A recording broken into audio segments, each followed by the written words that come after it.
guys, Merry Christmas Eve to you. So if you've been following the channel for the last few days at least, you saw that we had a pretty major loss on our homestead. I did not really want any kind of negativity to occur during the Vlogmas videos. But you know what? It turns out that life happens. We had that tornado and then we lost Calamity. It is really just showing what life is like on a homestead. It's not always joyful and it's not always, you know, cute baby goats and bouncing bunnies and things. Real life on the homestead is incredibly hard. Anyhow, I did not want to end with something so dark and so sad. So we're going to use this video to uplift the mood. We're going to go around and look at some of the goaties. But first I needed to update you on these mushrooms. Can you see what's going on here? So these are green oyster mushrooms here, and then we have pink oyster mushrooms over here. I have been spraying them a couple times a day just so they don't dry out. I do have a heater on. It's down here, and it's not blowing directly on them, but still. And they're growing like exponentially at this point, so it's just gonna be a few days before we can harvest. The lion's mane is in here, and it's currently colonizing. These are going to take a little bit longer.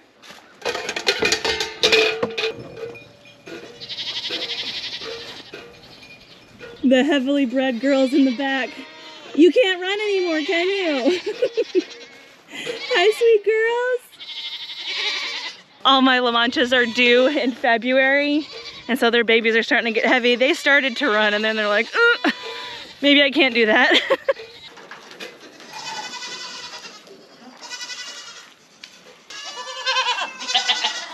Quite a few girls are in heat, so it's been a little bit rowdy in here lately.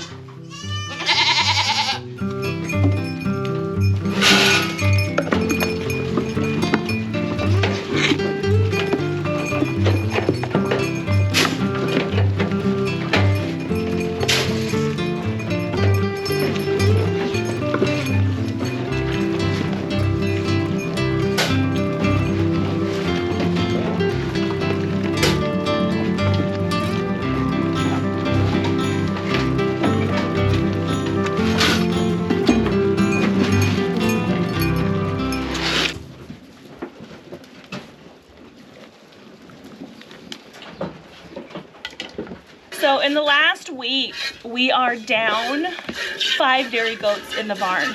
So we sold Pepper and Pesky, and we also sold their doeling, Violet and Daisy.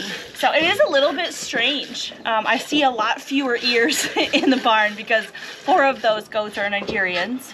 And then of course we lost our Calamity. So it's quite a lot of goats to be down in a short length of time. It's very kind of bizarre to look out in the barn and not see everyone. When Calamity died, I really expected to come down to the barn the next day and just have this immense sense of grief. I felt that when we lost a doe 2 years ago to uterine rupture. Her name was Bunny Hop.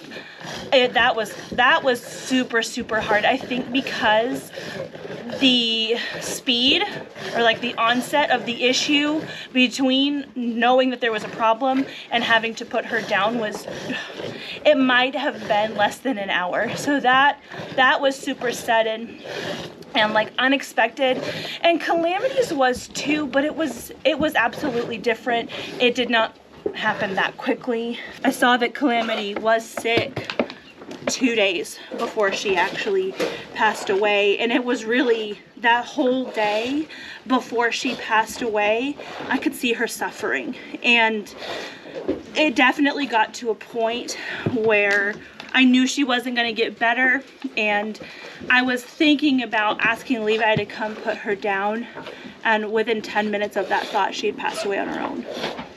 But coming down to the barn the day after Calamity passed, there was this immense, like palpable cloak of peace just over the whole barn. I can't even describe it.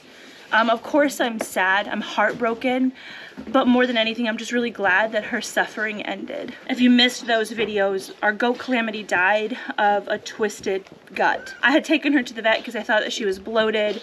I gave her some bloat treatment. My bloat treatment did not seem to make her feel better. And so the vet actually did an ultrasound and she couldn't find anything. I think really what she was looking for was an obstruction. She just saw lots of gas in the lower bowel, which I could tell that's where it was. And she could tell that Calamity had junk coming out of her nose. And so she assumed that she had aspirated. Even though her lungs sounded clear to both of us, the assumption was if she has bubbles coming out of her nose, there's something going wrong with her respiratory tract. And this is the time of year for pneumonia, so the vet gave her some steroids, and she gave her a very intense antibiotic, and she also had a pain reliever, and that's the route we went. Unfortunately, it was the wrong diagnosis, but like, who could have known? I think part of why I feel so much peace about it all is that it was truly something that we couldn't have controlled. I think I would be much more of a mess if it was something that I felt like I had some involvement in some way, like overfeeding grain or something like that. But it wasn't. It was just kind of one of those fluke things. I really wish we wouldn't have lost her. But this is absolutely the reason that I do necropsies here on our farm, so that we can know. If I can determine what went wrong with her, it can help me improve the husbandry that we have here on our farm for the rest of the goats. And it also honestly gave me a snapshot of herd health. I was able to look at her kidneys and her liver while I was in there, and everything was beautiful. And even though she did look a little bit skinny, Calamity did, she actually had quite a lot of beautiful fat inside of her. And so her body condition, the way that she looked, was just incredibly dairy. She did have... Why are you yelling? We have a yeller. Why are you yelling? Oh.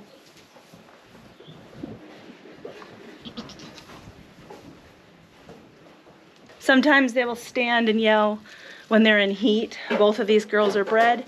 It just occurred to me why Talia might be yelling. I think I might bring her by the boys just to make sure she's not in heat, but I think she misses Calamity or she's looking for her.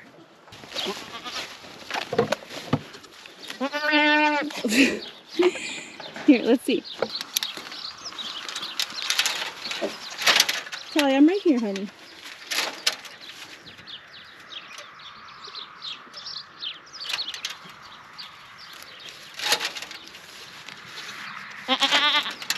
Yeah, I don't think you're in heat.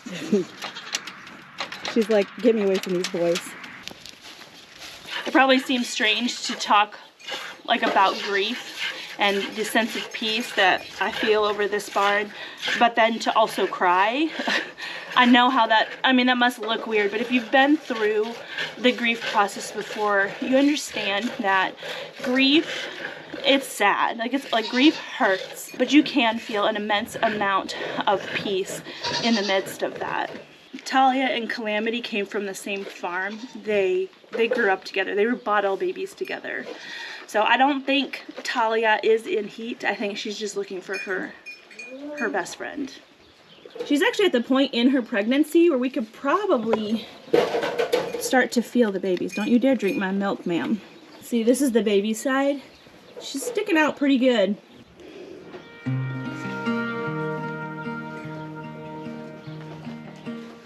I can tell with Talia too that she's starting to put on some Highudder in the back. That is new. She hasn't had that for quite a while.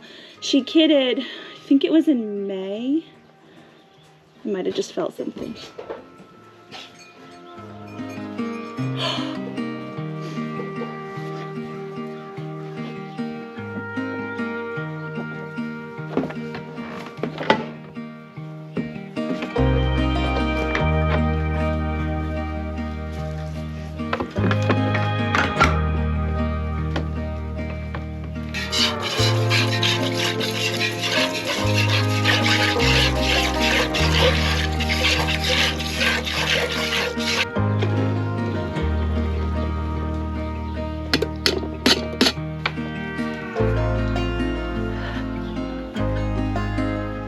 Many emotions to be felt, but overall we have peace. We have peace. We're extremely sad. We are in a state of grief, but there's peace too, absolutely. And there's a lot to look forward to, a lot. So Christine and Talia and Elpis are all due in February. They all, especially at this point, are very clearly bred to me. They're all bred to Nigerians, so we've got a whole bunch of mini La Manchas hitting the ground very soon. We've started the barn clean out as far as getting some of our numbers down, because I do plan on keeping at least a few does back and possibly a little buckling. This is the last day of Vlogmas. I've been posting every day for the last 24 days. Yesterday I didn't post, but I posted, you know, 2 videos or 2 days worth of videos the day prior, because I didn't want to leave you guys with that cliffhanger with Calamity. I thought that to be cruel. So I posted both days on the same day. But anyways, this is the last day, and I plan on taking a week off, and I will post again on New Year's Eve. Every year I like to put together a year in review video. They're not always our most popular videos, but I do them for me. I really like to look back on the year and how much we were blessed with. This year has been incredible for our homestead in so many ways, so I look forward to making that. I hope you guys all have a Merry Christmas or whatever holiday you celebrate. I'll see you guys again soon.